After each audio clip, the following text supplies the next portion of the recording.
Nous allons voir dans cette partie les grandes étapes du développement global de l'enfant de 4 à 12 ans dans les sphères suivantes. Développement social, moral et affectif, développement psychomoteur, développement cognitif. Nous reverrons plus en détail chaque sphère du développement global aux compétences 8, 9 et 10. Tout au long de cette compétence, nous ferons référence aux groupes d'âge suivants, 4 à 6 ans, 6 à 9 ans et 9 à 12 ans, car ils correspondent sensiblement au regroupement en service de garde en milieu scolaire, certes, mais également aux grandes phases de développement global citées dans la littérature qui nous concerne. Tout d'abord, il est important de préciser que nous utiliserons des barèmes établis, des moyennes, pour décrire ce que l'enfant devrait être en mesure de réaliser à tel ou tel âge. Certains enfants dépasseront ceux-ci, tandis que d'autres seront en dessous de ce qui est établi. Oui, mais quels facteurs interviennent dans le développement d'un enfant? Plusieurs facteurs interviennent dans le développement d'un enfant. Les stimuli nécessaires au développement global, la personnalité, le tempérament, la culture, la génétique, etc.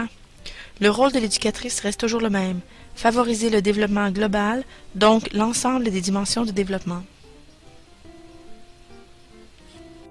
Elle doit prévoir des activités en fonction de celles-ci et non en fonction d'un horaire, par exemple.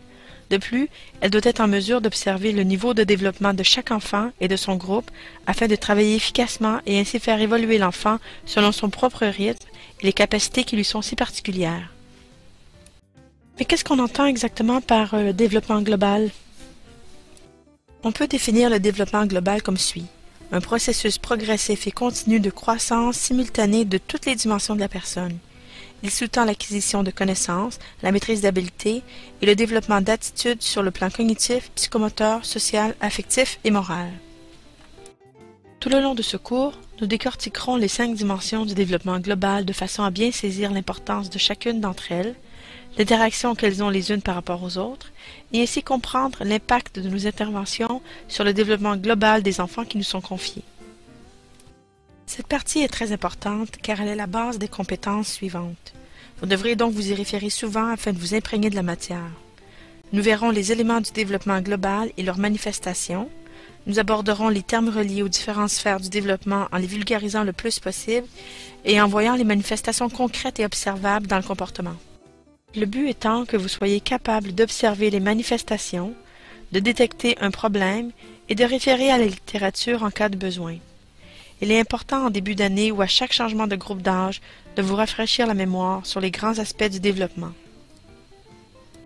J'imagine que la théorie est tirée des 3 volumes suivants, le développement global de l'enfant de 6 à 12 ans en contexte éducatif, le développement global de l'enfant de 0 à 5 ans en contexte éducatif et bien vivre avec les 9-12 ans de l'Association des services de garde en milieu scolaire du Québec. Est-ce bien ça? Oui, tu as tout à fait raison. En fait, le développement est un processus progressif et continu, c'est-à-dire que chaque moment, chaque expérience et chaque geste sont des occasions de faire un nouvel apprentissage. C'est par son action sur l'environnement que chaque individu découvre le monde qui l'entoure. Il élargit son champ de connaissances en incorporant des nouvelles données à celles qu'il a déjà acquises. Aussitôt qu'un enfant entre en contact avec un nouvel objet, il l'explore par ses sens et le compare avec les autres objets qu'il a déjà explorés. Par exemple, le biberon a les mêmes fonctions que le sein, mais il est plus dur et plus froid. C'est ainsi que chaque expérience contribue graduellement et continuellement au développement de l'enfant. L'acquisition des savoirs, connaissances, ainsi que le développement de savoir-être, attitudes et des savoir-faire, habiletés, se font simultanément. Par exemple, durant un jeu de construction, il est probable que plusieurs enfants exercent leur habileté de motricité fine.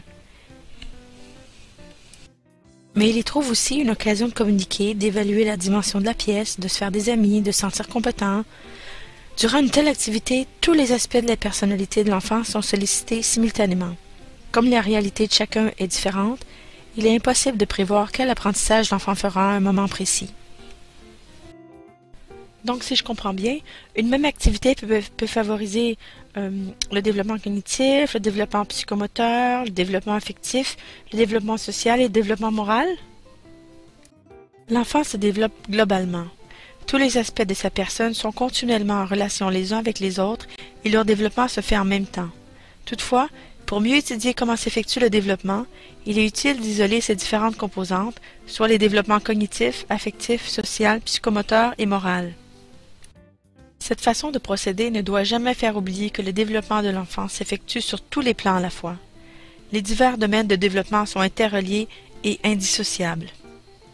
Voilà, c'est tout pour le cours d'aujourd'hui.